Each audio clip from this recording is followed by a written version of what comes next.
Subscribe করুন maths coaching in Bengali YouTube চ্যানেলকে এবং পাশের বেল আইকনটিতে প্রেস করে দিন এরকম লেটেস্ট ভিডিও এবং অনলাইন অঙ্কের ক্লাস সবচেয়ে আগে দেখার জন্য। Good morning everyone, welcome to maths coaching in Bengali.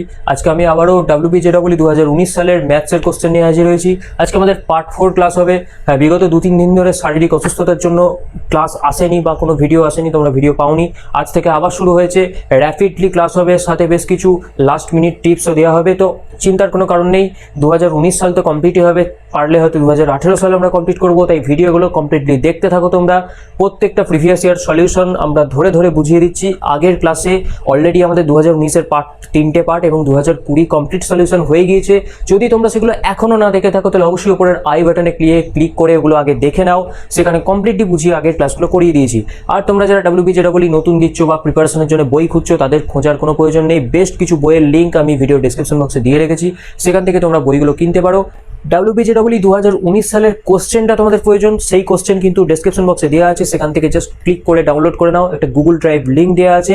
তাহলে আজকে আর দেরি করবো না, সাথে সাথে আজকে ক্লাস স্টার্ট করব। এর আগের ক্লাসগুলোতে আমরা কোশ্চেন নাম্বার 43 পর্যন্ত কমপ্লিট করেছি। আজকের ক্লাসে আমরা কোশ্চেন নাম্বার 44 থেকে স্টার্ট করব এবং যতটা সম্ভব আমরা আজকের ক্লাসটাকে এগিয়ে দেবো। তাই আজকের হয়তো ক্লাসটা একটু লেন্দি হতে পারে, বাট ডোন্ট ওয়ারি, আমরা অনেকটা ক্লাস আজকে এগিয়ে দেওয়ার চেষ্টা করবো। তাহলে দেরি না করে ক্লাসটা শুরু করবো। কিন্তু তার আগে একটা খুব ইম্পর্টেন্ট কথা, যদি তোমরা ক্লাস ভালো লাগে তোমাদের, তাহলে অবশ্যই ক্লাসগুলোকে লাইক করতে ভুলো না, বন্ধুদের সঙ্গে শেয়ার করতে ভুলো না, আর সাবস্ক্রাইব করতে তো অবশ্যই ভুলো না। তাহলে চলো ক্লাসটা শুরু করে দিই। দেখো, আজকে শুরু হচ্ছে কোশ্চেন নাম্বার 44 থেকে। 44 কোশ্চেন নাম্বার 44 তোমরা তোমাদের কোশ্চেনে দেখতে পাবে।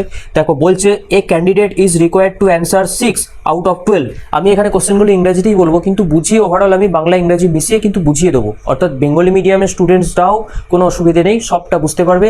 তোমাদের কাছে কোশ্চেনটা বেঙ্গলি ইংলিশ দুটোই লেখা আছে, তোমরা দেখে নেবে। A candidate is required to answer 6 out of 12 questions, অর্থাৎ 12টার মধ্যে 6টা প্রশ্নের উত্তর করতে হবে। Which are divided into 2 parts, part A and part B. দুটো পার্টে ডিভাইড করা আছে, পার্ট এ আর part B. each containing 6 questions, and he or she is not permitted to attempt more than 4 questions from any part. In how many different ways can he or she make up his her choice of 6 questions? অর্থাৎ এখানে বলতে চাইছে যে দুটো পার্টে part B, দুটো পার্টে 6টা করে 12টা প্রশ্ন দেওয়া আছে।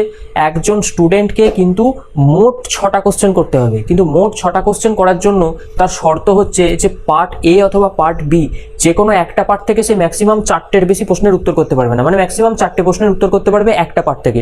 তাহলে একটা পার্ট থেকে 4টে করে দিলে অপর পার্ট থেকে দুটো তাকে করতেই হবে। তো এই শর্ত মেনে একজন স্টুডেন্ট কত রকম উপায়ে সেই 6টা কোশ্চেনকে চয়েস করতে পারবে। অর্থাৎ অঙ্কটা আমি বুঝিয়ে দিচ্ছি, আরও ভালো করে দেখে নাও। এখানে কোশ্চেন নাম্বার 44, ধরো এরকমভাবে দুটো পার্ট আছে, এক পার্ট এ আর এদিকে হচ্ছে পার্ট বি। পার্ট এতে টোটাল নাম্বার অফ কোশ্চেন কটা আছে? 6টা। পার্ট বি এতে সেখানেও 6টা। এতে 6টা কোশ্চেন আছে, এতে 6টা কোশ্চেন আছে। তোমার শর্ত হচ্ছে একটা পার্ট থেকে তুমি ম্যাক্সিমাম 4টের বেশি প্রশ্নের উত্তর করতে পারবে না। তাহলে আমি ধরলাম পার্ট এতে সবার প্রথম তুমি ম্যাক্সিমাম 4টে কোশ্চেনের অ্যান্সার করলে, তাহলে পার্ট বি থেকে তোমায় দুটো করতে হবে, তবে টোটাল 6টা কমপ্লিট হবে। ধরো পার্ট এ থেকে 4টে পারলে না, 3টে করলে, তাহলে পার্ট বি থেকে তোমায় 3টে করতে হবে। একইভাবে যদি পার্ট এতে তুমি 3টে না করে দুটো করলে, তাহলে পার্ট বিতে তোমাকে 4টে করতে হবে। এখন এবার যদি বলো যে স্যার তাহলে পার্ট এতে আমি যদি একটা করি, পার্ট এতে একটা করলে পার্ট বি থেকে তোমাকে 5টা করতে হবে, কিন্তু পার্ট বি থেকে ম্যাক্সিমাম তুমি 4টে করতে পারো। অতএব কখনোই কোনো পার্টে কিন্তু একটা অ্যান্সার করলে হবে না, কারণ মিনিমাম দুটো অ্যান্সার করতে হবে, ম্যাক্সিমাম 4টে অ্যান্সার করতে হবে, তবে মেন শর্তটা কিন্তু ফুলফিল হচ্ছে। এখন এই শর্ত অনুযায়ী আমরা কিন্তু এবার কত প্রকারে চয়েস করবে সেটাকে নির্বাচনের মাধ্যমে বা কম্বিনেশনের মাধ্যমে বার করবো। এটা অ্যাকচুয়ালি কম্বিনেশন, পারমুটেশন কম্বিনেশন বা সমবায়ের অঙ্ক, নির্বাচনের অঙ্ক। তো সমবায়ের অঙ্কটা কীভাবে করবো দেখো, আমি যদি ধরি প্রথমে এই কেসটা হচ্ছে, অর্থাৎ পার্ট এ থেকে 4টে, পার্ট বি থেকে দুটো। তাহলে পার্ট এতে আছে কটা? টোটাল 6টা কোশ্চেন আছে, তার মধ্যে 4টে 6C প্রকারে চয়েস করতে পারবো, এবং 6C প্রকারের প্রত্যেক প্রকারের জন্য পার্ট বি থেকে 6টা কোশ্চেনের মধ্যে থেকে দুটো কোশ্চেন 6C4 × 6C2 এত প্রকারে চয়েস করতে পারবো। অথবা পার্টের 6টার মধ্যে 3টে এবং পার্ট বির 6টার মধ্যেও 3টে, এই প্রকারে হতে পারে। অথবা যে জায়গাগুলো হবে সেই জায়গাগুলো আমার যোগ চিহ্ন আসবে। তোমরা এটা ইউনিয়নের ক্ষেত্রে দেখেছো, অর যেখানে আসে সেখানে ইউনিয়ন হয়, আর ইউনিয়ন অনেকটা অ্যালজেব্রার যোগের সঙ্গে সম্পর্কযুক্ত। অতএব অথবা যখন বলছি তার মানে বুঝতেই পারছো এই জায়গাগুলো যোগ হয়ে যাচ্ছে। এবং শেষ কেসটা কি হতে পারে? 3 নম্বর কেসটা বলছে যে পার্ট এ থেকে 6টার মধ্যে দুটো, তাহলে পার্ট বি থেকে 6টার মধ্যে 4টে। তাহলে এটা হয়ে যাচ্ছে 2 6 C4 ইন্টু 6 C2, যেহেতু এই টার্মটা দুবার আছে, প্লাস এটা হচ্ছে 6 C3 স্কোয়ার। এখন তোমরা এটা খুব ইজিলি ক্যালকুলেট করতে পারবে। ক্যালকুলেট করার পর তোমরা দেখবে অ্যান্সারটা আসবে 850। আসছে কিনা কমেন্ট করে জানাবে। যদি কারোর 850 অ্যান্সার না আসে অবশ্যই কমেন্টে জানাবে, আমি তাকে কোথায় ভুল হচ্ছে সেটা ধরিয়ে দেবো। তো এটা আমাদের অ্যান্সার বা অপশন এ এর সঙ্গে যাবে। দেখো, সবসময় আমাদের মনে রাখতে হবে যে আমরা কতটা শর্টকাট পদ্ধতিতে অঙ্কগুলো করতে পারি, কারণ আমাদের WBJEE সময়টা বিরাট একটা বড় ফ্যাক্টর।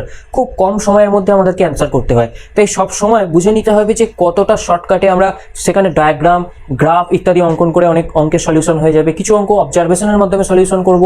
আমরা সব সময় অঙ্কটা করতে যাব না, চাইবো অবজারভেশন, গ্রাফ, ছবি, ডায়াগ্রাম বা টুকটাক কিছু সাজিয়ে নিয়ে অঙ্কটা করা যায় কিনা।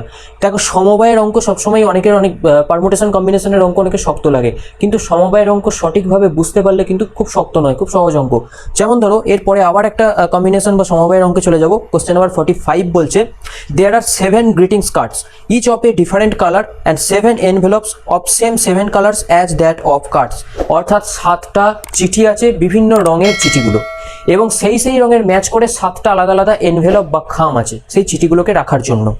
The number of ways in which the cards can be put in envelopes so that exactly 4 of the cards go into envelopes of respective color. অর্থাৎ বলতে চাইছে যে 7টা চিঠির মধ্যে থেকে 4টে চিঠি এক্স্যাক্টলি একদম পারফেক্ট 4টেই চিঠি আমি 4টে ঠিক রঙের কালারের খামে ভরবো। অর্থাৎ হলুদ রঙের চিঠি হলুদ খামে যাবে, নীল রঙের চিঠি নীল খামে যাবে, এরকম 4টে রঙের ফিক্স 4টে খামে চলে যাবে, যে রঙের সেই রঙের খামে। বাকি 3টে চিঠি, তার জন্য বাকি 3টে খাম পড়ে আছে, সেই 3টে চিঠিকে ওই 3টে খামে ভুলভাল রঙে, উল্টো রঙে পাঠাতে হবে। অর্থাৎ নীল রঙের চিঠি হলে সেটা কখনোই নীল রঙের খামে যাবে না, নীল রঙের খামে বাদ দিয়ে অন্য যে কোনো খামে ভরতে পারবো। 3টে রঙ পড়ে আছে আমার, হয়তো নীল, হলুদ, লাল পড়ে আছে, তো নীল রঙের চিঠি লাল অথবা হলুদে যাবে, হলুদ রঙের চিঠি এখানে লাল অথবা নীলে যাবে। এইভাবে আমাকে বার করতে হবে যে মেনলি যে 3টে চিঠি উল্টো রঙের খামে কত প্রকারে পাঠানো যাবে। অঙ্কটা যদিও খুব ক্রিটিক্যাল মনে হচ্ছে, কিন্তু আমরা একটু যদি এটাকে ছবি বা একটু লিখে নিই তাহলে দেখো বুঝতে পারবে। 7টার মধ্যে 4টে ফিক্স খামে ঢুকে যাচ্ছে, এই কেসটা নিয়ে আমাদের মাথা ঘামানোরই দরকার নেই। 7টা চিঠি যে যার নিজের রঙের খামে ঢুকে গেল, বাদ দিলাম। 7টার মধ্যে তাহলে পড়ে রইল 3টে চিঠি। এই 3টে চিঠি নিয়ে আমরা মেনলি দেখব যে এদের নিয়ে কাজ করবার কি হচ্ছে। 7টা চিঠির মধ্যে 3টে চিঠি আমি বাঁচবো কত প্রকারে? 7C প্রকারে কিন্তু আমি বাঁচতে পারবো। 7টার মধ্যে থেকে 3টে চিঠি আমি এত প্রকারে বাঁচলাম, এবং 7C3 প্রকারের প্রত্যেক প্রকারের জন্য ওই 3টে চিঠি ভুল খামে কত প্রকারে ঢোকাবো, ভুল বার করতে হচ্ছে। কি অবস্থা আমাদের! তো যাই হোক, ভুল চেয়েছে তো ভুলই বার করবো।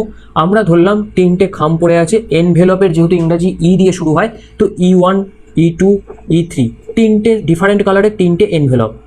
তার করসপন্ডিং 3টে লেটার হচ্ছে L1, L2, L3। L1 এর কালারের সঙ্গে E1 ম্যাচ করবে, L2 সঙ্গে E2 ম্যাচ করবে, L3 সঙ্গে E3 ম্যাচ করবে। তাহলে আমাকে এখানে যেহেতু ভুল খামে ঢোকাতে হবে, তাহলে কখনোই L1কে আমি E1 এ ঢোকাতে পারবো না।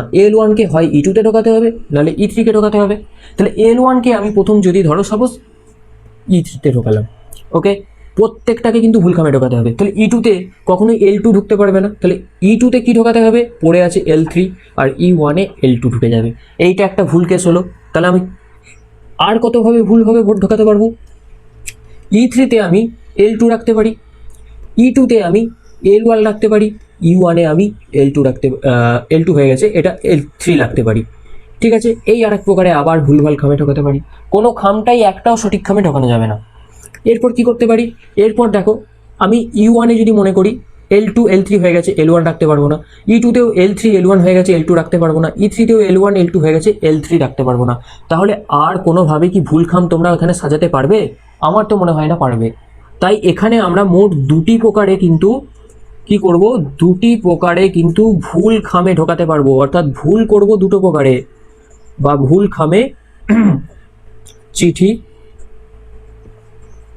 রাখতে পারবো।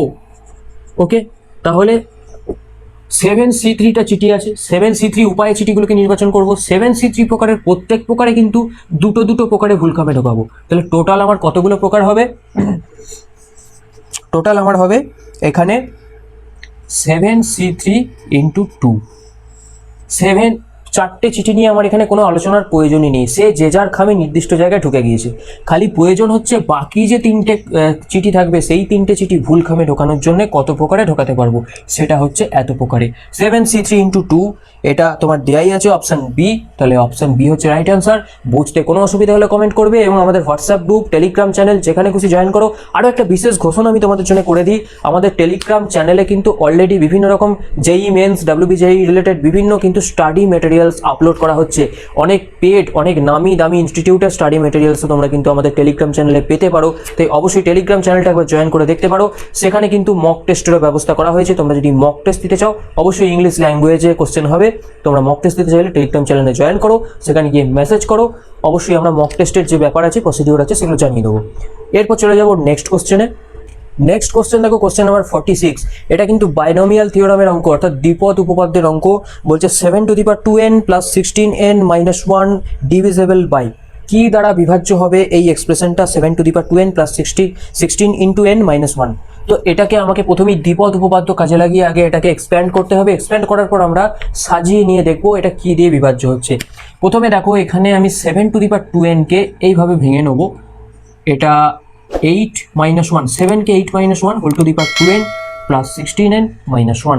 এখন 8-1 করলে আমরা বাইনোমিয়াল থিওরামের এক্সপ্যানশন সূত্র অনুযায়ী জানি a⁴n - nc1 a⁴n - 1 x⁴1। এইভাবে চলতে চলতে কি হবে, ফার্স্ট হচ্ছে 8^2n, তারপরে হবে মাইনাস, যেহেতু মাইনাসের ফর্মুলা 2nc1 8^2n-1, 1 মানে 1টাই থাকবে, ওটা নিয়ে মাথা ঘামানোর দরকার নেই। 2nc2 8^2n-2। ওকে, এরপরে এইভাবে ডট ডট ডট ডট করে চলতে চলতে দেখো এখানে কোথায় আসবে, শেষ টার্মটা আসবে 2nc2n × 1^2n। ওকে, 2n 2n-1 2n-2 চলতে চলতে শেষকালে কিন্তু এটার চিহ্নটা প্লাসই আসবে। আচ্ছা, এটার চিহ্নটা মাইনাস দিয়ে শুরু হবে, কারণ প্লাস মাইনাস অল্টারনেটিভলি হবে। যেখানে অড নাম্বার থাকবে, নিচে 2 আছে ইভেন নাম্বার, তাহলে এটার চিহ্ন প্লাস হয়ে যাবে, কারণ -1^2 হবে। আর যেগুলো অড নাম্বার আছে সেগুলোর জন্য আগে নেগেটিভ আসছে। তো এইভাবে চলতে চলতে থাকবে, ঠিক আছে। তার মানে এই যে শেষ টার্মটা, এটা অ্যাকচুয়ালি কিন্তু 1। এটাকে সাজিয়ে নিলে হবে এরকম 8^2n - 2nc1 8^2n-1 + 2nc2 8^2n-2 minus dot dot dot dot করে এর আগের টার্মটা তাহলে কি হবে, আগের টার্মটা হবে 2nc2n-1 × 8 প্লাস তারপরেরটা হবে 1, ঠিক আছে। তার আগের টার্মটা কি হতো, আচ্ছা এটা হয়ে যাবে মাইনাস। তার আগের টার্মটা কি হতো, আগের টার্মটা যদি লিখতে চাই দেখো 8^2n। আমি আলটিমেটলি এটা তোমাদের বোঝানোর জন্য করছি, পরীক্ষার সময় তোমাদের এত লেখার কোনো প্রয়োজনই নেই। তোমরা জাস্ট অঙ্কটা নিজের মতো শর্টকাটে করবে। 2n-2 minus dot dot dot dot করে এর আগের টার্মটা কি হবে, এর আগের টার্মটা হবে প্লাস 2nc2n-2 8^2। তারপরে আছে 2nc2n-1 8, তারপরে আছে 1। আর সাথে এখানে দেখো প্রত্যেকটাতেই +6n-1 করে ছিল, এইটা লিখে দেবো আমি +6n-1, এটাও +16n-1 +16n-1। ওকে, এইটাকে আমি একটা ব্র্যাকেটে রাখলাম, কারণ এটা হচ্ছে প্রথম টার্মটার এক্সপ্যানশন। এবার দেখো আমি এখানে একটা জিনিস খেয়াল করে দেখো, 2nc2n-1 এটা মানে হচ্ছে কত, এটা মানে হচ্ছে 2nc2n-1 মানে 2n × 8। 2nc2n-1 মানে হচ্ছে 2n। ভালো করে ভেঙে দেখো, 2nc2n-1 এটা হয়ে যাবে 2n। কেন হবে, কারণ এটাকে ভাঙলে হবে 2n factorial by 2n-1 factorial by 2n-2n + 1 মানে 1 ফ্যাক্টোরিয়াল। তার মানে আলটিমেটলি এটা হয়ে যাবে 2n। তাহলে এই টার্মটা হচ্ছে 2n × 8। তাহলে আমি যদি ভেঙে নিই তাহলে এটা হয়ে যাবে দেখো 8^2n - 2nc1 8^2n-1 plus dot dot dot করে আমি আর লিখলাম না, প্লাস লাস্ট টার্মটা হচ্ছে লাস্টের আগেরটা বা তার আগেরটা লাস্ট শেষ দিক থেকে 3 নম্বরটা হচ্ছে 2nc2n-2 8^2 প্লাস এটা হয়ে যাচ্ছে 2n × 8 মানে 16n + 1। আচ্ছা সরি, এটা হয়ে যাচ্ছে মাইনাস চিহ্নর খেয়াল রাখবে, দেখো এখানে মাইনাস ছিল, আমি এখানে প্লাস করে ফেলেছিলাম, এটা মাইনাস মাইনাস, এখানেও তাহলে এটা মাইনাস, এটা কিন্তু প্লাসই ছিল। এই যে +1 +1 +1, বাইরে কি পড়ে আছে +16n-1। ওকে, আমি কেন এটা করলাম, কারণ এইটা কাটবে, এইটা কাটবে, আলটিমেটলি পড়ে থাকবে শুধু এইটুকু। এবার এইটুকু যে 84টা পড়ে আছে সেটা ভালো করে খেয়াল করে দেখো, প্রত্যেকটা থেকে কিন্তু কমন যাবে 8 স্কোয়ার, অর্থাৎ 64 কমন চলে যাবে। 8^2n-2 -2nc1 যেমনটা আছে তেমন থাকবে। 8^2n-3 plus dot dot dot dot করে শেষ কালটা হয়ে যাচ্ছে 2nc2n-2। এইটা হচ্ছে ভেতরের টার্মটা, বাইরে হচ্ছে 64। এটাকে আমি লিখতে পারবো 64 ইন্টু কে, কে হচ্ছে ভেতরের টার্মটা।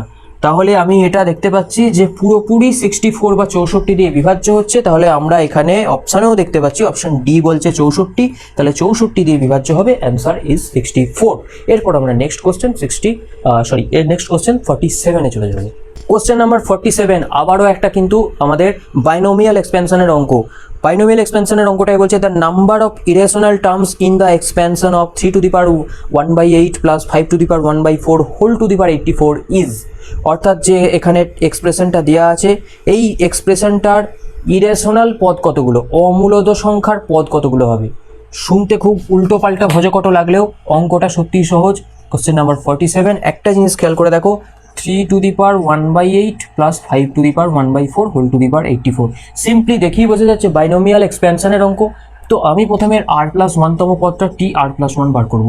সেটা কি হবে, 84cr 3^1/8 whole to the power 84 minus r into 5^1/4 5^1/4 whole to the power r। এটা হচ্ছে tr+1তম পদ বা সাধারণ পদ যেটাকে বলে।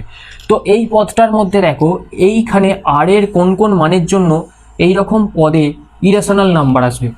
দেখো একটা জিনিস এটাকে খেয়াল করো, আর একটু যদি আমি এটা ভেঙে দিই, 84cr 3^84 minus r/8 into 5^r/4। এখন দেখো ওপরে এই ওপরের ইন্ডেক্সগুলো যদি তোমার এইরকম ফ্র্যাকশন থাকে, তাহলেই আমরা একমাত্র জানি ইরেশনাল নাম্বার বা অমূলত সংখ্যা হয়। যেমন 3^1/3, 3^1/2, 5^1/4, এগুলো সব এক একটা ইরেশনাল নাম্বার। ঠিক আছে, তো ইরেশনাল নাম্বার হতে গেলে এই পাওয়ারগুলোকে ফ্র্যাকশন হতে হবে। ইরেশনাল নাম্বার না হতে গেলে কি হতে হবে, পাওয়ারগুলোকে পূর্ণ সংখ্যা বা ইন্টিজার হতে হবে। তো আমি প্রথম দেখব কতগুলো রেশনাল পদ আসবে, বা রেশনাল পদ মানে কতগুলোর ইন্ডেক্সগুলো বা মাথার পাওয়ারগুলো পূর্ণ সংখ্যায় আসবে। মাথার পাওয়ার পূর্ণ সংখ্যা মানে পুরো টার্মটাই একটা রেশনাল নাম্বার। তো কতগুলো রেশনাল নাম্বার আসছে সেটা আগে প্রথমে চেক করবো। দেখো মাথার পাওয়ারে আর এর এমন এমন ভ্যালু বসাবো যাতে করে সবার প্রথম চেক করবো এইটা 84 মাইনাস r/r। আর এর কোন কোন ভ্যালুর জন্য এটা পূর্ণ সংখ্যা হবে। সবার প্রথম দেখো আর এর ভ্যালু যদি আমি 4 নিই, তাহলে এটা 84 মাইনাস 4 80/8 মানে 10 একটা পূর্ণ সংখ্যা আসছে। এরপর আর এর ভ্যালু আমি কি নেবো, আর এর ভ্যালু দেখো এরপরে আমি যদি নিই 12 তাহলে আসবে। তারপরে আমি যদি নিই 20 তাহলে আসবে। তারপরে আমি যদি নিই, দেখো এখানে একটা তুমি নির্দিষ্ট নিয়ম পেয়ে যাচ্ছ, ঠিক 8 করে করে বাড়ছে আর তুমি একটা করে পূর্ণ সংখ্যা পাবে। আর এর মান 8 করে করে বাড়িয়ে যাও, 28 আপ টু 84 পর্যন্ত বাড়িয়ে যাও। 28, 28-এর পর 36, 36-এর পর 44, 44-এর পর 52, 52-এর পর 60, 60-এর পর 68, 68-এর পর 76, সরি এটা 76, 76 8-এ হচ্ছে 84, 84-তে থামতে হবে কারণ আর এর মান ম্যাক্সিমাম 84 অবধি যেতে পারবে। তাহলে এখানে আমি এই প্রথমটা এইটাকে পূর্ণ সংখ্যা হতে গেলে আর এর এই কটা ভ্যালু পেলাম। এবার দ্বিতীয়টাতে r/4 আছে, তাহলে r/4কেও যদি পূর্ণ সংখ্যায় নিতে হয় তাহলে আমি কি দেখতে পাচ্ছি, 4-এর সমস্ত গুণিতক বসালেই এখানে পূর্ণ সংখ্যা হবে। 4, 8, 12, 16, তারপরে 20। তো আর এর এইভাবে আপ টু 84 পর্যন্ত সমস্ত গুণিতক নিলেই এটা পূর্ণ সংখ্যা হয়ে যাবে। এবার আমি দেখতে পাচ্ছি ওপরের আরগুলো এই নিচের আরগুলোর মধ্যেই ঢুকে আছে। অর্থাৎ আমি ওপরের যদি আরগুলো নিই, অর্থাৎ r = 4, 12, 20, 28 ডট ডট করে আমার আপ টু কত অবধি গেছে, 84 অবধি। তো এই আরগুলো ওপর থেকে যেগুলো নিই, তাহলে এই সমস্ত আরগুলোর জন্যে এটাও ইন্টিজার হবে, দ্বিতীয়টাও ইন্টিজার হবে। অর্থাৎ পাওয়ারটার কথা বলছি, প্রথম পাওয়ারটাও ইন্টিজার, দ্বিতীয় পাওয়ারটাও ইন্টিজার। তাহলে আমি এই আর এর মানগুলোই নেবো, তাহলে আমার একবারে পুরো যে টার্মটা আছে সেই টার্মটার সব কটার পাওয়ারই ইন্টিজার হয়ে যাবে। অতএব পুরো টার্মটা রেশনাল বা মূলত সংখ্যা হবে। তাহলে এখানে আর এর কতগুলো এরকম ভ্যালু প্রথমটার জন্য পেয়েছি, 1, 2, 3, 4, 5, 6, 7, 8, 9, 10, 11। টোটাল 11টা ভ্যালুজের জন্য আমি দেখছি যে টার্ম পূর্ণ সংখ্যা হচ্ছে। তার মানে 11টা টার্ম কিন্তু মূলত টার্ম আসবে, রেশনাল টার্ম আসবে। 11টা যদি মূলত টার্ম আসে, তাহলে অমূলত বা ইরেশনাল টার্ম কতগুলো আসবে। দেখো আমরা জানি যে a + x whole to the power n, এর এক্সপ্যানশনে আমরা টোটাল n+1টা টার্ম পাই। তাহলে 3^1/8 plus 5^1/4 whole to the power 84 এর এক্সপেনশনে আমরা টোটাল কি পাবো 84 প্লাস 1 ইকুয়ালস টু 85 টার্মস পাবো। তাই 85টা টার্মসের মধ্যে 11টা টার্মস কিন্তু আমাকে রেশনাল টার্ম দিচ্ছে, আমাকে বার করতে হবে রেশনাল টার্ম। তাহলে রেশনাল টার্মটা যদি আমি টোটাল নাম্বার অফ টার্ম বা টোটাল নাম্বার অফ পদ থেকে বাদ দিই তাহলে পড়ে থাকবে 74, তাহলে 74 আমি ইরেশনাল টার্ম পাবো। Number of irrational term is 74। এখানে অপশানে দেখো অপশান বি কিন্তু এই উত্তরটা বলছে, অতএব অপশান বি হচ্ছে এখানে সঠিক উত্তর। এবার নেক্সট কোশ্চেন বলছে question number 48, let A be a square matrix of order 3 whose all entries are 1, অর্থাৎ এ হচ্ছে একটা 3x3 স্কোয়ার ম্যাট্রিক্স যার প্রত্যেকটা পদই হচ্ছে 1, অর্থাৎ 1 1 1 1 1 1 এইভাবে ম্যাট্রিক্সটা তৈরি হবে। Let I3 be the identity matrix of order 3, I3 হচ্ছে 1 0 0 0 1 0 যেটা তোমরা জানো। Then the matrix A - 3I3 is, A - 3I3 কিরকম হবে, ঠিক এরকম হবে, এ হচ্ছে এটা, 3I3 মানে হচ্ছে এটা। এই ম্যাট্রিক্সটা কি হবে, চারটে অপশন আছে, ইনভার্টেবল হবে না, অর্থোগোনাল হবে না, নন ইনভার্টেবল হবে না, রিয়েল স্কিউ সিমেট্রিক ম্যাট্রিক্স হবে। ইনভার্টেবল মানে হচ্ছে ইনভার্স যোগ্য, ইনভার্স যোগ্য মানে বিপরীত যোগ্য, ম্যাট্রিক্সের বিপরীত তোমরা পড়েছো। আর অর্থোগোনাল মানে হচ্ছে তোমার A ট্রান্সপোজ 0 যেটাকে আমরা বলি অর্থোগোনাল। আর সিমেট্রিক কিউ সিমেট্রিক জানো, নন ইনভার্টেবল মানে হচ্ছে বিপরীত যোগ্য নয়। তো বিপরীত যোগ্য নয় বা বিপরীত যোগ্য হতে গেলে, অ্যাকচুয়ালি ইনভার্টেবল হতে গেলে কি হতে হয়, একটা ডিটারমিনেট যদি বি থাকে, এই ডিটারমিনেট বিটা একটা ম্যাট্রিক্স যদি বি হয়, এই ম্যাট্রিক্স বি এর একটা ইনভার্স এক্সিস্ট করবে, বি ইনভার্স, যদি কিনা determinant beta not equals to 0 হয় তবেই ইনভার্টেবল হয়। যদি ডিটারমিনেট বিটা 0 হয়ে যায় তাহলে এটাকে আমরা বলবো নন ইনভার্টেবল। ঠিক আছে, তোমরা আশা করি এটা জানো। এবার আমরা চেক করব এই যে ম্যাট্রিক্সটা আছে সেই ম্যাট্রিক্সটার ডিটারমিনেট ভ্যালু নিলে সেই ডিটারমিনেট ভ্যালুটা কি ধরনের বিহেভ করবে যার ফলে ইনভার্টেবল হবে না, নন ইনভার্টেবল হবে না, অর্থোগোনাল হবে, কি হবে দেখা যাক। তাহলে প্রথমে আমি আগে ম্যাট্রিক্সের বিয়োগটা করে নিই, বিয়োগটা করে সাজিয়ে নিলে এটা আসবে -2 1 1, এটা হবে 1 - 2 1, এটা হবে 1 1 - 2। ওকে, তাহলে এটাকে আমি যদি নাম দিই বি, তাহলে ডিটারমিনেট বি কি দাঁড়াবে, ডিটারমিনেট বি দাঁড়াবে ডিটারমিনেট -2 1 1 1 - 2 1 1 1 - 2। এবার ডিটারমিনেটের একটা প্রপার্টি আছে, যদি আমি এর একটা রোকে বা এর ওপর যদি কোনো রো অপারেশন বা কলাম অপারেশন করি তাহলে এর ভ্যালু চেঞ্জ হয় না। আমি এখানে যদি দেখো করি R1 ড্যাশ অর্থাৎ প্রথম রোটাকে প্রথম, দ্বিতীয় এবং তৃতীয় এই তিনটে রো এর যোগফল করে বসাই, তাহলে প্রত্যেকটা দেখো -2 + 1 + 1 0, পরেরটা 0, পরেরটা 0, বাদ বাকিগুলো যেমন আছে তেমন রাখলাম। তাহলে দেখো একটা রো কমপ্লিটলি 0 হয়ে গেল, তার মানে এর ভ্যালুটা কমপ্লিটলি 0। ওকে, তাহলে আমি এখানে কি শর্টকাট অ্যাপ্লাই করলাম, দেখো প্রথম কথা হচ্ছে তোমরা অনেকেই চেষ্টা করবে ডিটারমিনেটটাকে এক্সপ্যান্ড করে তার ভ্যালুটাও 0 আসবে, ঠিক কথাই, কিন্তু সময়টা অনেকটা বেশি নিয়ে নেবে। তাই সব সময় দেখতে হবে যে কোন শর্টকাট খাটিয়ে আমি কম সময়ে অ্যান্সারটা আনতে পারবো। যেখানে আমি একটা অপারেশন করে অ্যান্সারটা আনলাম সেখানে তোমাদের এক্সপ্যান্ড করে আনতে আরও 2 থেকে 4 মিনিট সময় লেগে যেত। তো সবসময় মাথায় রাখবে শর্টকাট যেগুলো আমি করছি, যে সময়ে যে পদ্ধতি অবলম্বন করছি সেই পদ্ধতিগুলো মনে রাখার চেষ্টা করো যে এই পদ্ধতি অবলম্বন করে করা যেতে পারে, তাহলে কিন্তু পরীক্ষার সময় মাথাটা খাটবে কোন পদ্ধতিতে এগুলো তোমরা চট করে বা কম সময়ে করতে পারবে। তো এখানে যদি ডিটারমিনেট বিটা 0 হয় তাহলে আমি অবশ্যই বললাম নন ইনভার্টেবল হবে, ইনভার্স হবে না, অতএব অপশন হচ্ছে এখানে সি রাইট অ্যান্সার। সবথেকে বড় হাস্যকর ব্যাপার, অনেকে কমেন্ট করছো স্যার শর্টকাট ট্রিক্স কোথায়। এবার আমি দুটো কথা বলি। প্রথম হচ্ছে শর্টকাট ট্রিক্স 100% সব অঙ্কের হয় না। সব অঙ্ক আমি শর্টকাটে করে দেবো, আমার কাছে শর্টকাট ট্রিক্স একদম রেডি করা আছে ফর্মুলা, এটা নয়। এটা জেই মেন্স, এটা WB জেই, এখানে শর্টকাটে সব অঙ্ক হয় না। যেগুলো শর্টকাটে হয় সেগুলো কীরকম শর্টকাটে হয়, গ্রাফিক্যালি রিপ্রেজেন্ট করে করতে হয়, যেমন আমরা কোয়াড্রেটিক ইকুয়েশনে গ্রাফের মাধ্যমে অনেক অঙ্ক সলভ করি, ফাংশনের ক্ষেত্রে অনেক রুটস পার করার জন্য গ্রাফ ইউজ করি, কিন্তু সব অঙ্ক তাহলে শর্টকাটে হবে না। কিন্তু যে অঙ্কটাকে আমি এতটা লিখে করছি সেটা তোমরা এই পদ্ধতিটাই কম লিখে করতে পারো, যার ফলে সময় কম লাগবে, এটাই শর্টকাট। কিন্তু আমি এখানে যদি কম লিখি তোমরা মাথা চুলকোতে বসে যাবে। তাই আমি এখানে লিখে করছি মানে সেটা শর্টকাট হলো না, বা সেটাকে শর্টকাট করা যাবে না, বা তোমরা সেটাকে অতটাই লিখে করতে হবে এরকম ভাবার কোনো কারণ নেই। WB যেটা বলে দিচ্ছ যথেষ্ট বড় হয়েছো, তাই বুঝে শুনে ভাবনা চিন্তা করো। এরপর আমরা চলে যাচ্ছি নেক্সট কোশ্চেন, যেটা বলছে কোশ্চেন নাম্বার 49। খুব ইজি অঙ্ক। কিছু WB যেটা বলে অঙ্ক থাকে যেগুলো অবজারভেশনের দ্বারাই করা যায়, চোখে দেখে যদি জানা থাকে ব্যাপারটা, থিওরিটা চোখে দেখলেই অঙ্কটা বলা যায়। যেমন এই অঙ্কটা করার কিছু নেই, জাস্ট করতে গেলে অনেক বড়, এটা অবজারভেশনের মাধ্যমে আমরা করব। কীরকম করব, if M is any square matrix of order 3 over R, R means reals in the set of real numbers obviously, if M dash মানে এখানে M এর ট্রান্সপোজকে বোঝাচ্ছে, ঠিক আছে। if M transpose be the transpose বলেই দিয়েছে of M, then adjoint M transpose minus adjoint M whole transpose is equals to, দেখো কি কি ইনফরমেশন আমার এখানে দিয়েছে। সবার প্রথম ইনফরমেশনগুলো চেক করো, তারপর অবজারভেশন পাওয়ারটা বাড়াও। ইনফরমেশন হচ্ছে এখানে এম একটা স্কোয়ার ম্যাট্রিক্স, ওকে, স্কোয়ার ম্যাট্রিক্স, এটা ভালো করে মনে করো কারণ এটার ওপরই পুরো ভিতটা দাঁড়িয়ে আছে। তারপরে বলছে আমাদেরকে বার করতে হবে অ্যাডজয়েন্ট অফ এম ট্রান্সপোজের অ্যাডজয়েন্ট মাইনাস অ্যাডজয়েন্ট এম তার হোল ট্রান্সপোজ, ওকে, এর ভ্যালুটা কত হবে। এইবার একটা জিনিস দেখো, আমরা ম্যাট্রিক্স বা ম্যাট্রিক্সের চ্যাপ্টারতে ট্রান্সপোজের ব্যাপারটা যদি ভালো করে পড়ে থাকো তাহলে আশা করি তোমরা এর উত্তরটা করতে কোনোই অসুবিধে হচ্ছে না, কারণ অ্যাডজয়েন্ট এম ট্রান্সপোজের অ্যাডজয়েন্ট ইকুয়ালস টুই হয়ে যায় অ্যাডজয়েন্ট এম তার হোল ট্রান্সপোজ, যখন এম হচ্ছে when M is a square matrix হলে কিন্তু ট্রান্সপোজের অ্যাডজয়েন্ট আর অ্যাডজয়েন্টের হোল ট্রান্সপোজ দুটো সেম হওয়ার অর্থ তাদের ডিফারেন্সটা জিরো হবে, তাহলে অবভিয়াসলি এখানে জিরো। এটাকে যদি আমরা এম ধরে নিই একটা এ বি সি ডি করে বা কোনো ম্যাট্রিক্স ধরে করতে যাই হিউজ টাইম লেগে যাবে, তো এই ব্যাপারগুলো মাথায় রাখতে হবে। সি নাল ম্যাট্রিক্স, অ্যাকচুয়ালি ও মানে শূন্য নয়, জিরো বলছি মানে এটা জিরো নাম্বার নয়, জিরো ম্যাট্রিক্স অ্যাকচুয়ালি বলা হচ্ছে, কারণ অ্যাডজয়েন্ট এম ট্রান্সপোজ একটা ম্যাট্রিক্স, এটা একটা ম্যাট্রিক্স, তাহলে দুটো ম্যাট্রিক্সের যদি সেম ম্যাট্রিক্সের সাবট্রাক্ট করা হয় তাহলে অবশ্যই তারা একটা নাল ম্যাট্রিক্স দেবে, কখনোই জিরো শূন্য সংখ্যা দেবে না, mind it, okay.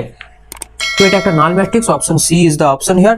Next question আমরা চলে যাবো question number 33, question number 50, question number 50 নম্বর কোশ্চেন বলছে এ একটা ম্যাট্রিক্স দিয়েছে 5x আমি লিখছি ম্যাট্রিক্সটা, এবং বলছে তার ওই ম্যাট্রিক্সটা স্কোয়ার যদি নেওয়া হয় তার ডিটারমিনেন্ট ভ্যালু হচ্ছে 25, দেন মড এক্স ইকুয়ালস টু কী হবে। এই যে ম্যাট্রিক্সের মধ্যে এক্স তোমরা দেখতে পাচ্ছ তোমাদের কোশ্চেনে, সেই মড এক্স এর ভ্যালুটা কী হবে।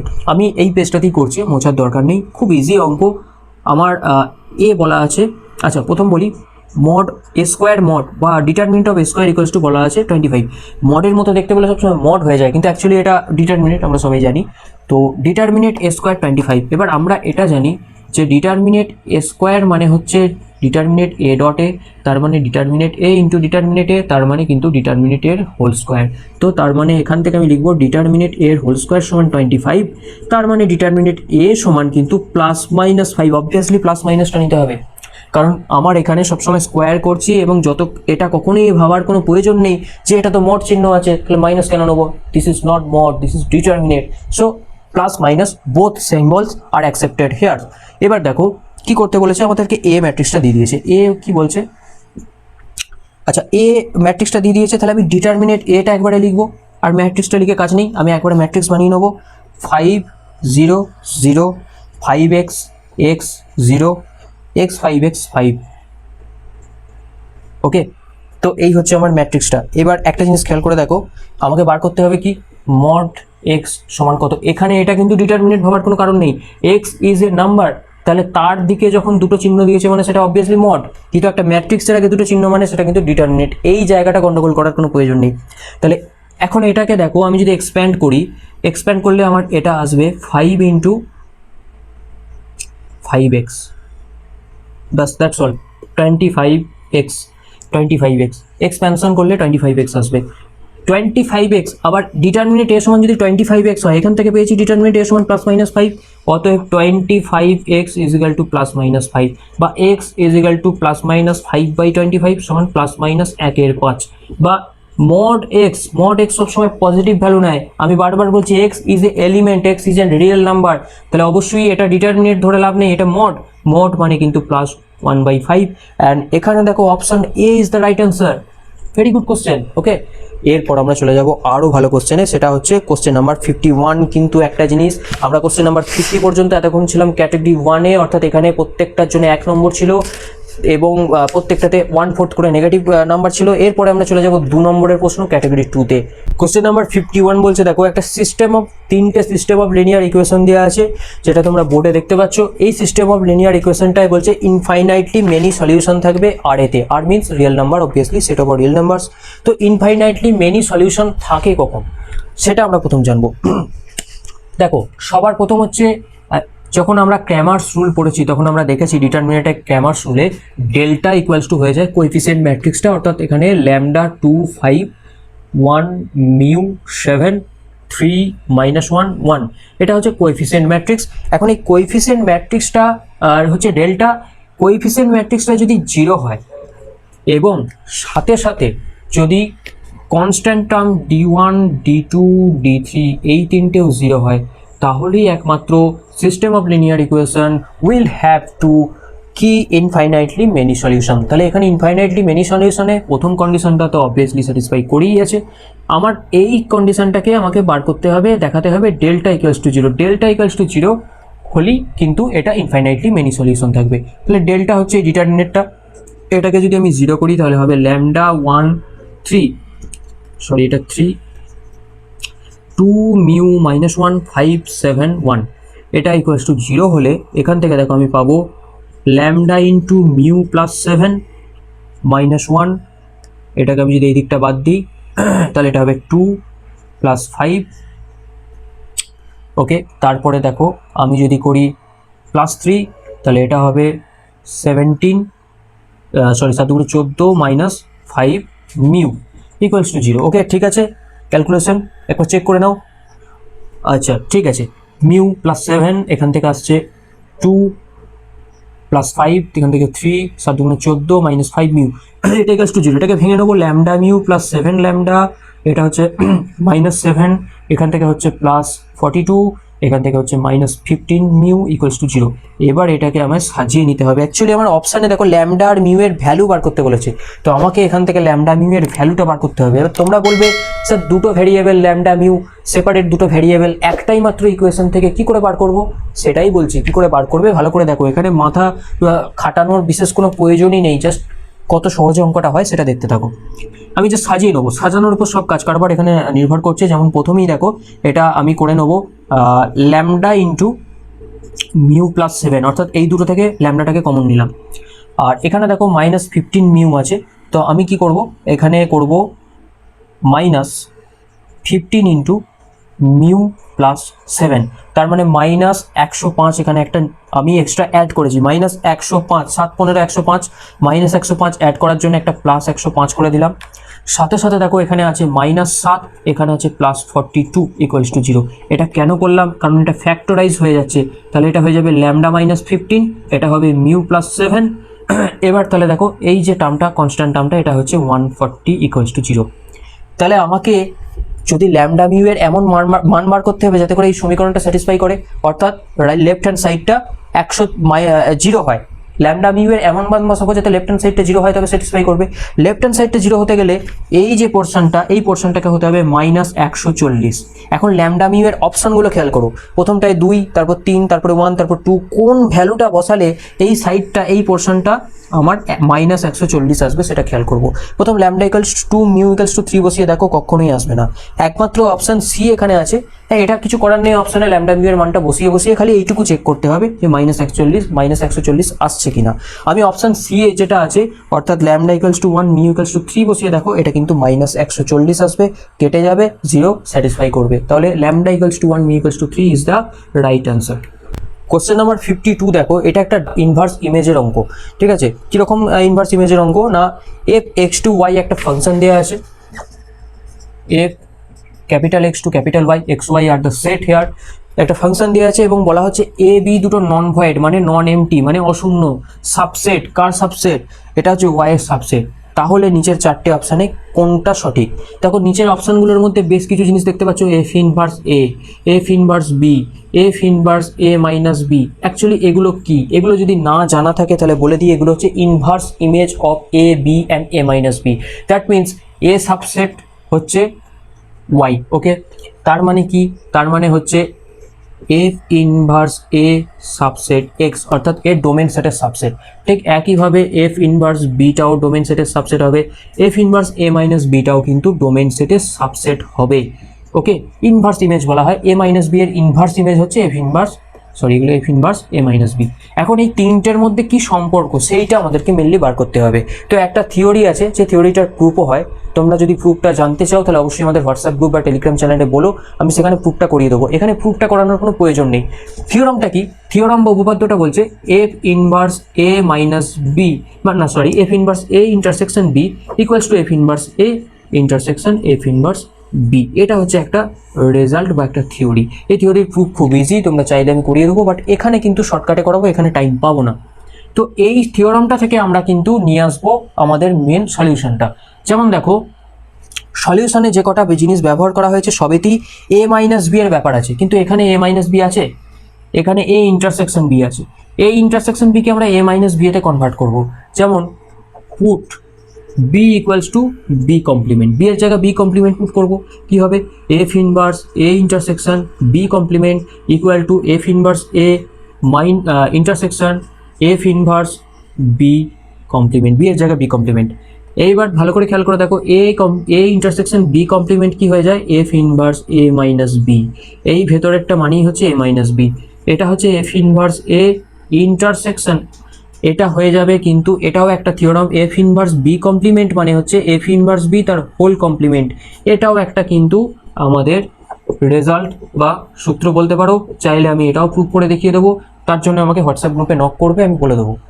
তো এই দুটো রেজাল্ট মূলত আমরা নিয়ে এখানে কাজ করছি। তাহলে এটা যখন কমপ্লিমেন্ট হয়ে গেল, ঠিক এটার মতো এটাও হয়ে যাবে F inverse A minus F inverse B.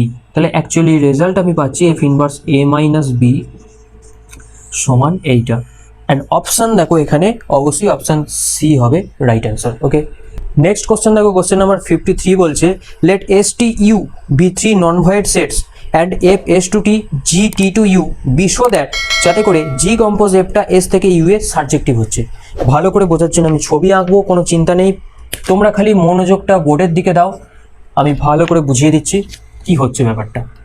এই হচ্ছে একটা সেট এস, এই হচ্ছে একটা সেট টি, এই হচ্ছে একটা সেট ইউ।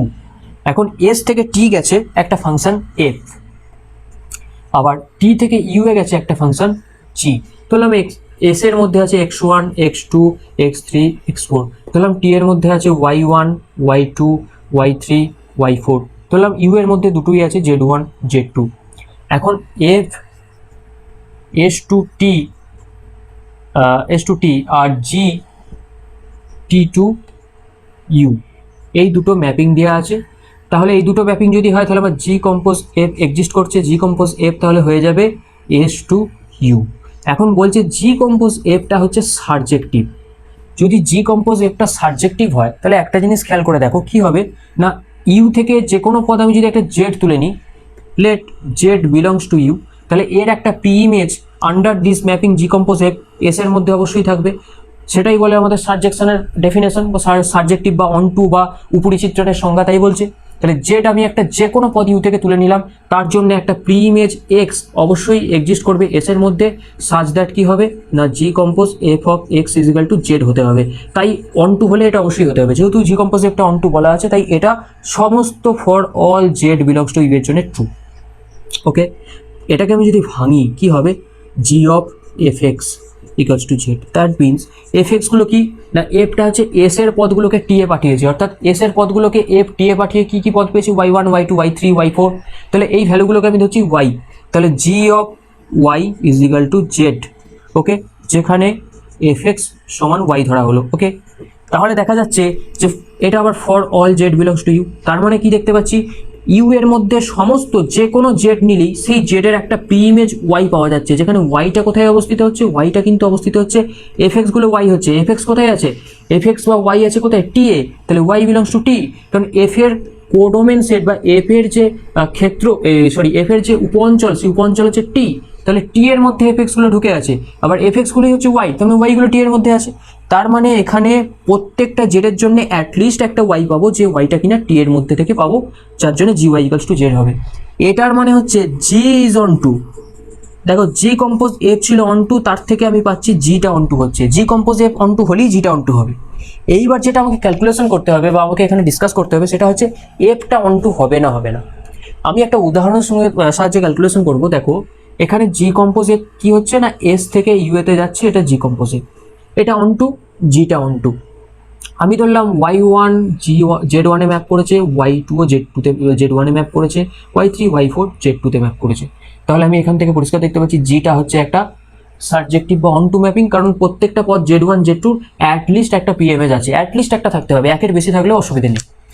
এরপর দেখো এফ যদি ম্যাপিংটাকে আমি এইভাবে অঙ্কন করি, এফ শুধুমাত্র একটা ম্যাপিং বলা আছে, ম্যাপিং মানে কি, তার ডোমেন সেটের সমস্ত পদ একটা নির্দিষ্ট পদে কোডোমেন সেটে অন্তর্ভুক্ত বা কোডোমেন সেটের একটা নির্দিষ্ট পদে ম্যাপড হলেই হবে। তাহলে x1 আমি ধরলাম y1 এ ম্যাপ করেছে, x2 y2 তে ম্যাপ করেছে, x3 y3 তে ম্যাপ করেছে, x4 y3 তে ম্যাপ করেছে। y4টাতে কেউই কিন্তু s এর কোনো পদ ম্যাপ করলো না, তাহলে কি এফটা অন্টু হবে? এফটা অন্টু হবে না, কারণ এফ এর কোডোমেন সেট হচ্ছে টি এর এমন একটা পদ আমি y4 পেয়ে যাচ্ছি যার কিন্তু কোনো প্রি ইমেজ এসে নেই, তাই এক্ষেত্রে এফটা কিন্তু অন্টু হবে না। কিন্তু দেখো এখানে জি কম্পোজ এফটা কিন্তু অন্টু হয়ে যাবে, কারণ জি কম্পোজ এফ মানে কি না, Z1 Z2 প্রত্যেকটার একটা করে প্রি ইমেজ এসে থাকতে হবে। Z1 এর প্রি ইমেজ কি হবে, Z1 কোথায় যাচ্ছে y1, y1 থেকে কোথায় আসছে x1, অর্থাৎ Z1 এর একটা প্রি ইমেজ হবে x1, আবার Z1 y2 তেও যাচ্ছে, তারও প্রি ইমেজ x2, অর্থাৎ Z1 এর প্রি ইমেজ হচ্ছে দুটো x1 x2। একইভাবে Z2 এর প্রি ইমেজ কি হবে, Z2 কিন্তু কিসে যাচ্ছে, y3 তে যাচ্ছে, y3 তে গিয়ে তার প্রি ইমেজ হবে x3, আর y4 এ আসছে, y4 এর দিকে না এলেও অসুবিধা নেই, অ্যাটলিস্ট একটা আমি প্রি ইমেজ পেয়ে গেছি x3, তাহলে অবশ্যই জি কম্পোজেসটা কিন্তু অন্টু হচ্ছে, জি অন্টু হচ্ছে, কিন্তু এফ অন্টু হচ্ছে না, অর্থাৎ এফ অন্টু না হলেও জি কম্পোজ এফ অন্টু হয়ে যাচ্ছে। তাহলে আমি এখান থেকে বলতে পারি যে এখানে বলা হয়েছে যে কোনটা সঠিক, কোন কন্ডিশনটা। আমি এখানে বলতে পারি জি কম্পোজ এফ যদি অন্টু হয় বা তোমার উপরিচিত্রণ হয়, তাহলে জিটা উপরিচিত্রণ হতেই হবে, কিন্তু এফটা হতেও পারে নাও পারে, এবং সেই অপশনটা একমাত্র বলছে অপশন বি।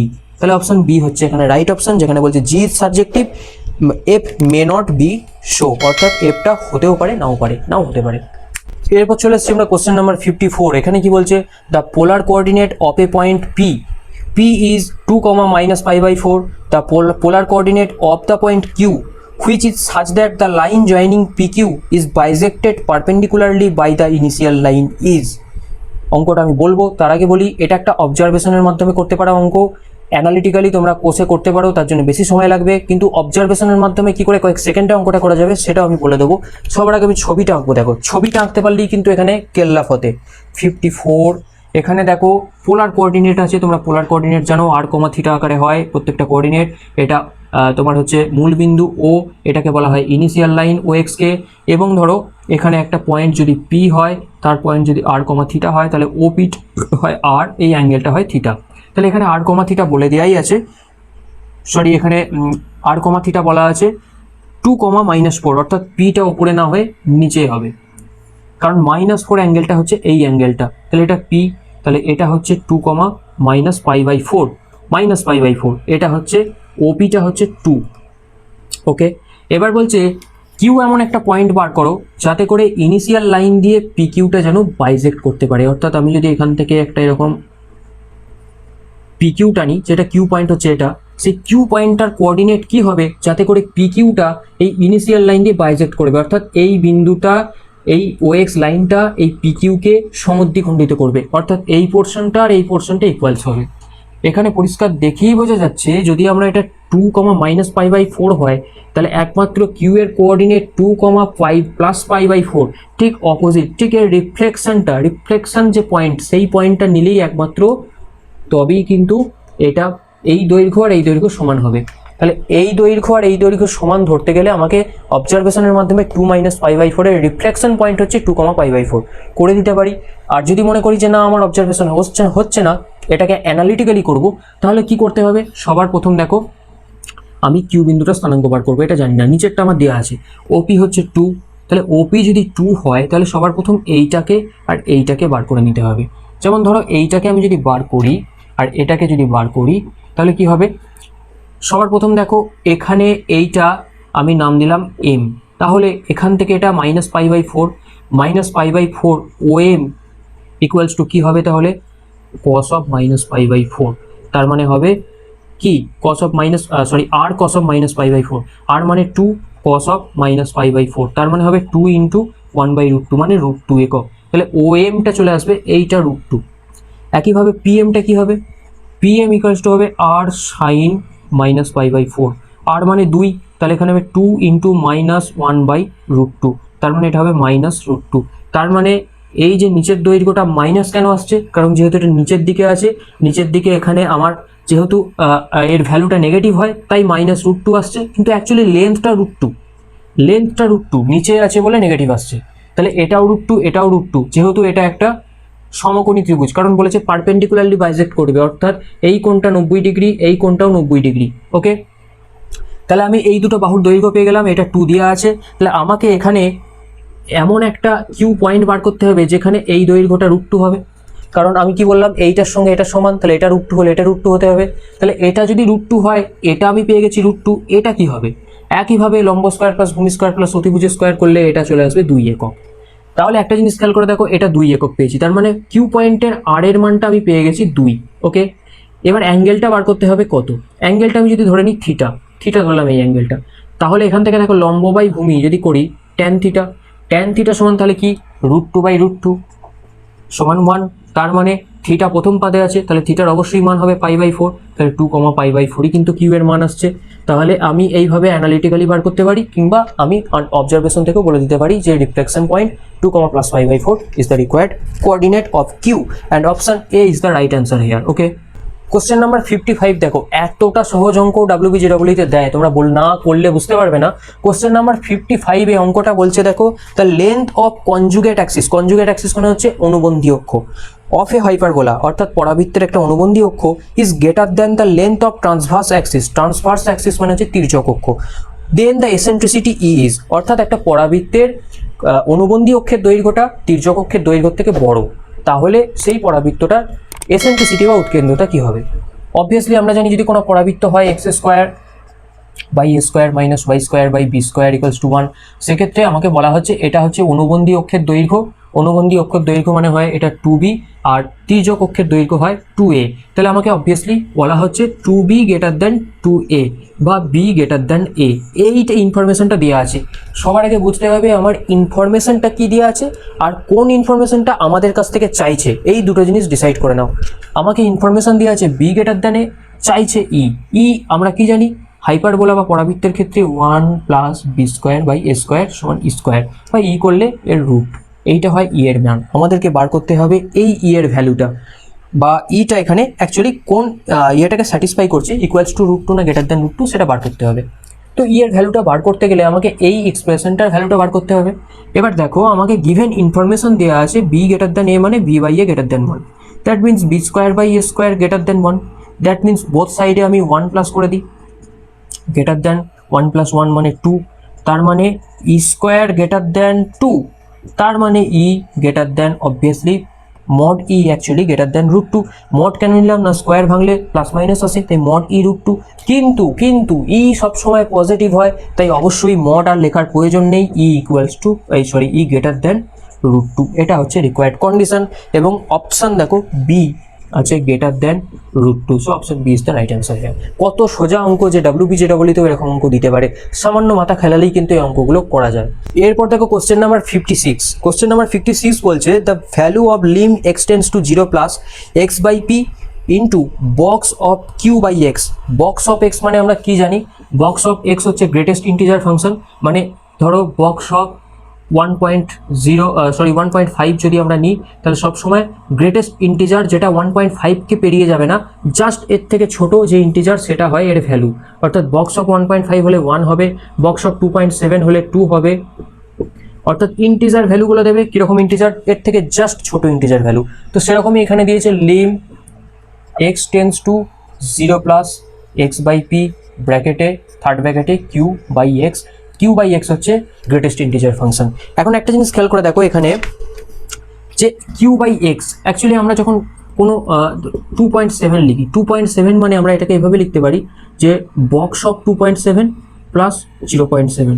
কেন না 2.7 থেকে আমরা ইন্টিজার ভ্যালু 2 পাবো, আর এর ফ্র্যাকশনাল পার্ট হচ্ছে 0.7, এটার সঙ্গে যোগ করলে তবেই আমরা পুরো এক্সটা পাবো। তাহলে আমরা এক্স এর ক্ষেত্রে লিখতে পারি x = বক্স x যেটা ইন্টিজার ভ্যালু দেবে plus second bracket extra represent করবে ফ্র্যাকশনাল পার্ট অফ এক্স, অর্থাৎ যেটা ভগ্নাংশিক পার্ট আছে এক্স এর, সেই পার্টটাকে আমরা ধরছি এভাবে। যেমন এক্ষেত্রে 0.7 ছিল ফ্র্যাকশনাল পার্ট, সেরকম এক্স এর ফ্র্যাকশনাল পার্ট আর ইন্টিজার পার্ট দুটোকে সেপারেট করে দেবো। তাহলে এখান থেকে আমি দেখো বক্স অফ এক্স সমান লিখতে পারবো x মাইনাস ফ্র্যাকশনাল পার্ট। ওকে, ঠিক এইভাবে এখানে q/x কে ভাঙবো।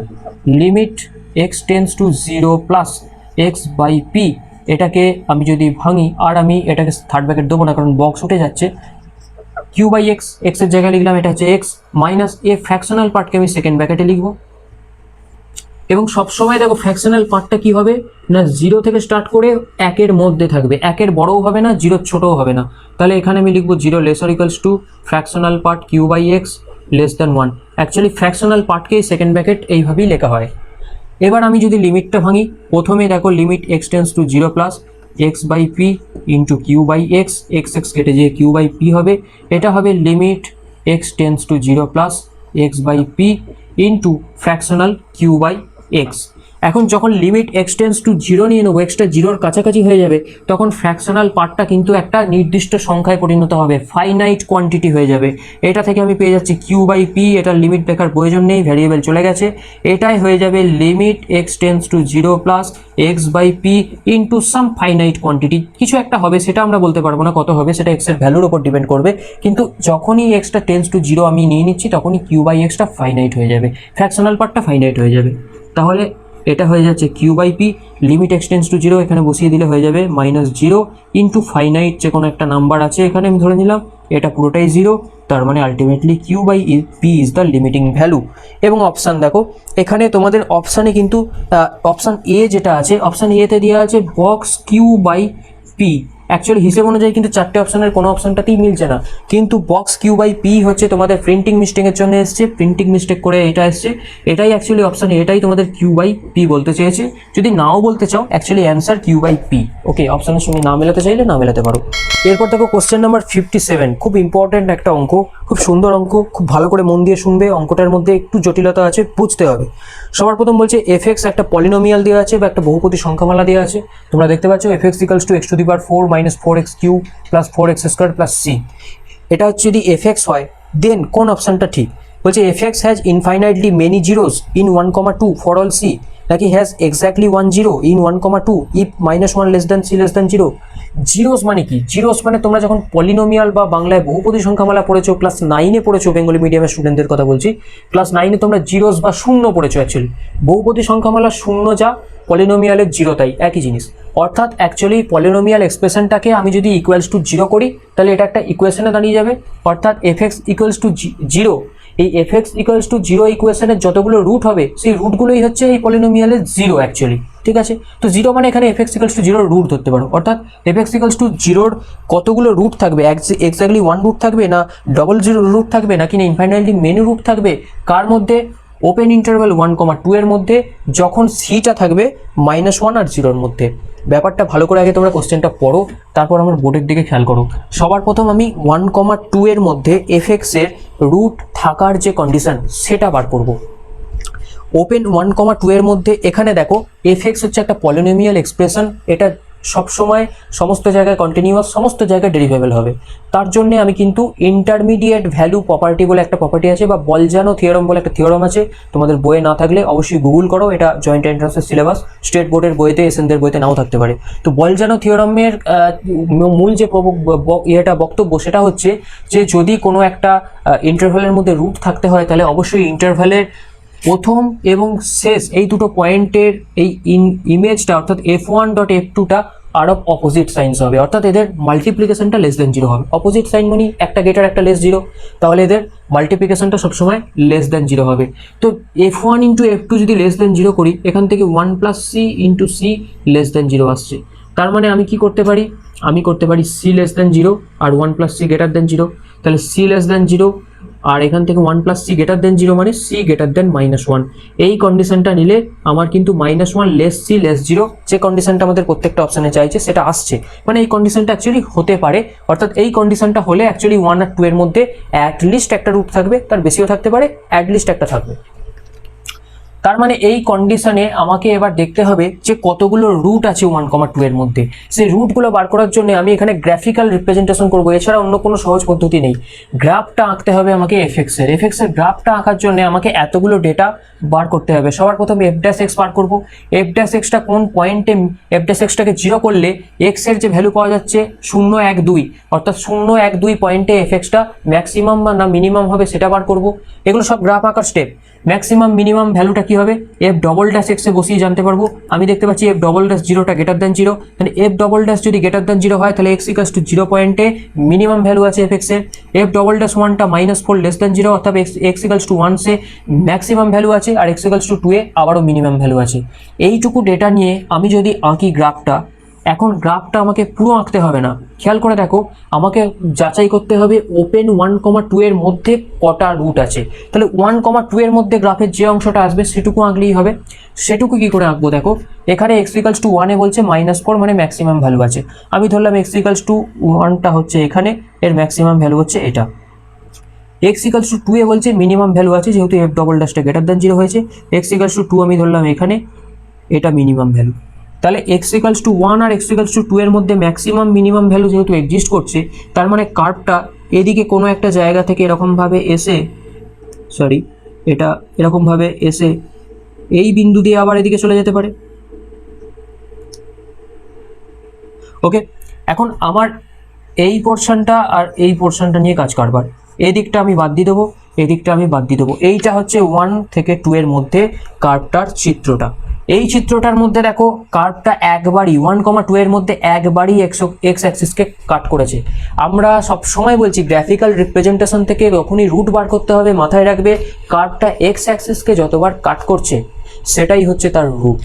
ওকে, সেটাই ততগুলোই রুট, যতবার কাট করবে ততগুলো রুট, যে পয়েন্টে পয়েন্টে কাট করবে সেই পয়েন্টটা হচ্ছে তার রুট। তাহলে এখানে কোন পয়েন্টে কাট করছে সেটা আমার বক্তব্য নয়, কতবার কাট করেছে সেটাই বক্তব্য।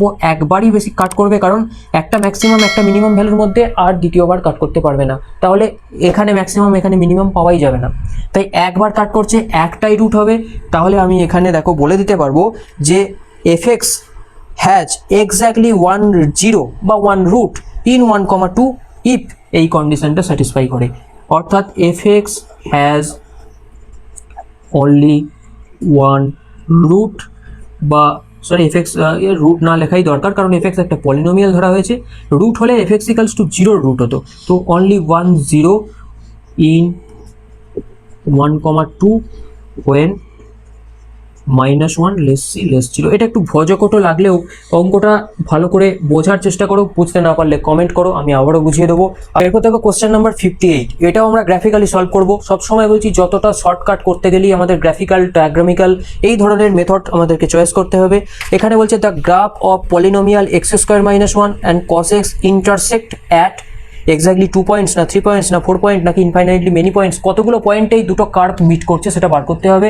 একটা কার্ভ বলছে y = x² - 1, আর একটা বলছে y = cos x। আমরা দুটোর গ্রাফটা বার করব। সবার প্রথম দেখো এটা হচ্ছে একটা প্যারাবোলার ইকুয়েশন, যেটা y - x = x² এই আকারে লেখা যায়। তাহলে প্যারাবোলার ইকুয়েশন যদি এরকম হয় যেখানে y - 1 = x², y + 1 = x², তাহলে এক্ষেত্রে ভার্টেক্সটা হবে y = -1, y = -1 আর x = 0।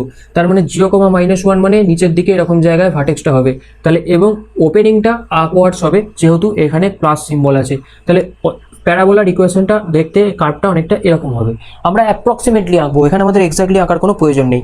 cos x এর আমরা কি জানি, 0তে ভ্যালু হয় ম্যাক্সিমাম 1, π/2 কিন্তু আচ্ছা এটা আর এটা হচ্ছে x = -1, এখানে x = +1, x = -1 + 1 এ x অ্যাক্সিসকে কাট করছে। কি করে করছে না, সেটা বার করার জন্য y এর জায়গায় আমরা যদি 0 বসিয়ে দিই তাহলে x = +-1 পাবো। y 0 মানে হচ্ছে x অ্যাক্সিসের উপরের ভ্যালু দিচ্ছে, তাহলে x = +1 আর -1 এ y 0, তার মানে x = +1 এও x অ্যাক্সিসকে কাট করবে, x = -1 এও x অ্যাক্সিসকে কাট করছে। তাহলে এটা হচ্ছে x = 1, এটা হচ্ছে x = -1। এখন π/2 মানে হচ্ছে 1 এর থেকে জাস্ট একটু বড়, কারণ π/2 মানে হচ্ছে 3.14/2, সেটা 1.5 সামথিং হবে, তার মানে 1 এর থেকে বড়। তার মানে π/2টা 1 পয়েন্টটাকে ছাড়িয়ে ঠিক এই জায়গাটায় হবে, আর এখানে -π/2 এই দিকটায় হবে। তাহলে cos x কি হবে না, ঠিক এইভাবে উঠে এইভাবে গিয়ে আবার এদিক দিয়ে যেমনভাবে ঘুরে এদিক দিয়ে বেরিয়ে যাবে। তাহলে এই গ্রাফটা হচ্ছে cos x এর, এই গ্রাফটা হচ্ছে প্যারাবোলাটা। তাহলে এই দুটোর গ্রাফ থেকে আমি পরিষ্কার বলতে পারছি এরা দুজনে এক্স্যাক্টলি দুটো পয়েন্ট ছাড়া আর কোথাও ইন্টারসেক্ট করার কোনো চান্স নেই। প্যারাবোলা এদিক দিয়ে বেরিয়ে যাবে আর cos x-টা এইভাবে ওপর নিচে এইভাবে চলতে থাকবে, তাহলে আর কোথাও কাট করবে না, দুটো পয়েন্টে ইন্টারসেক্ট করছে। তাই আমার এখানে অপশন হবে at exactly 2 points, option A is the right option here. Next দেখো কোশ্চেন নাম্বার 59 কি বলছে, a point is in motion along a hyperbola y equals to 10/x।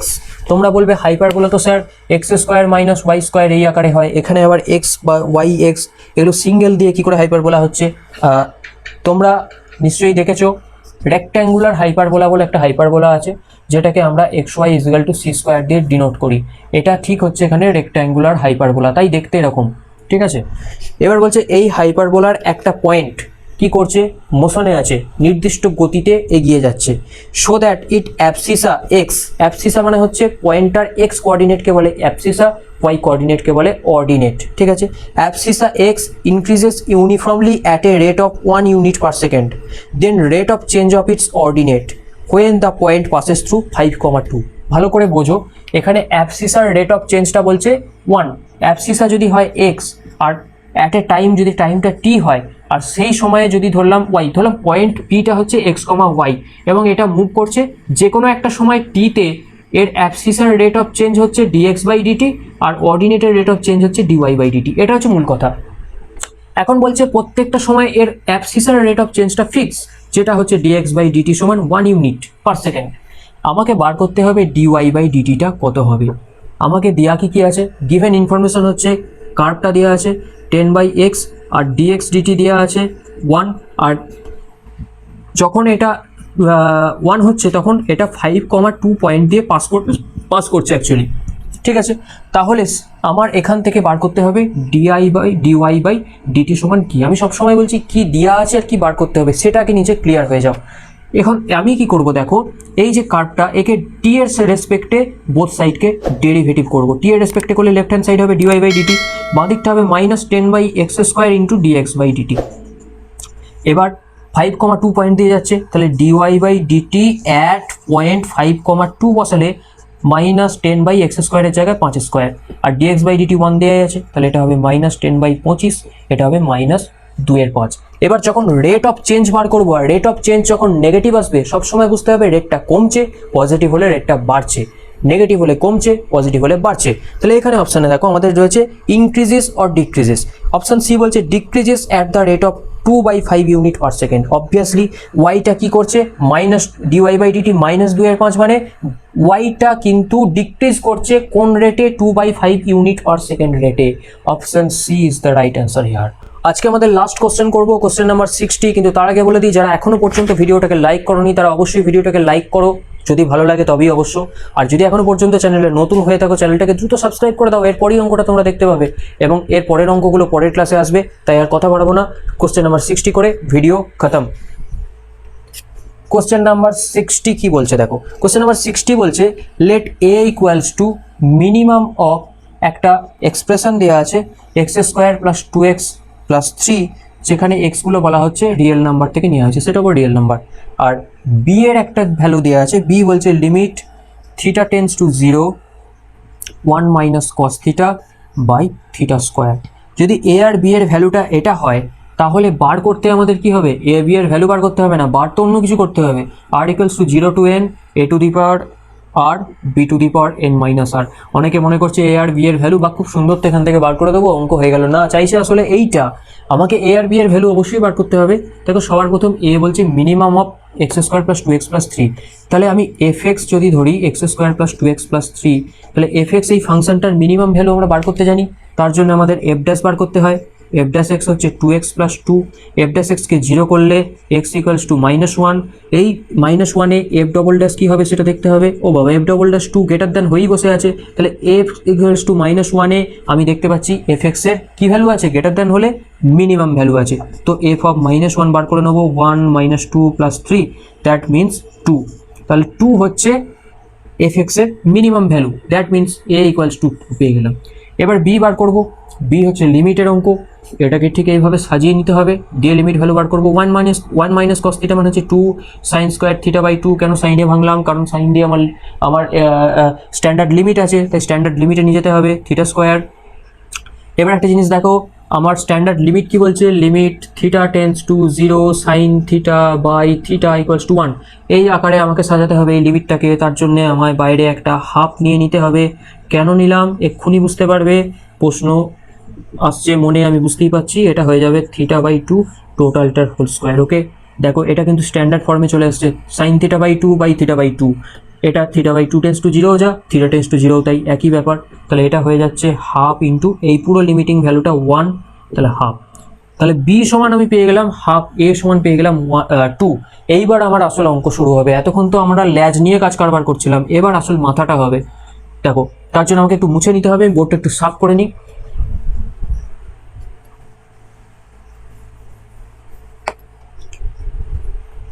দেখো এবার এই সামেশনটায় আমায় যেটা করতে হবে, এ আর বি এর জায়গায় যদি আমি ভ্যালু বসিয়ে দিই 2 to the power R 1 by 2 to the power n minus R, R equals to 0 to n।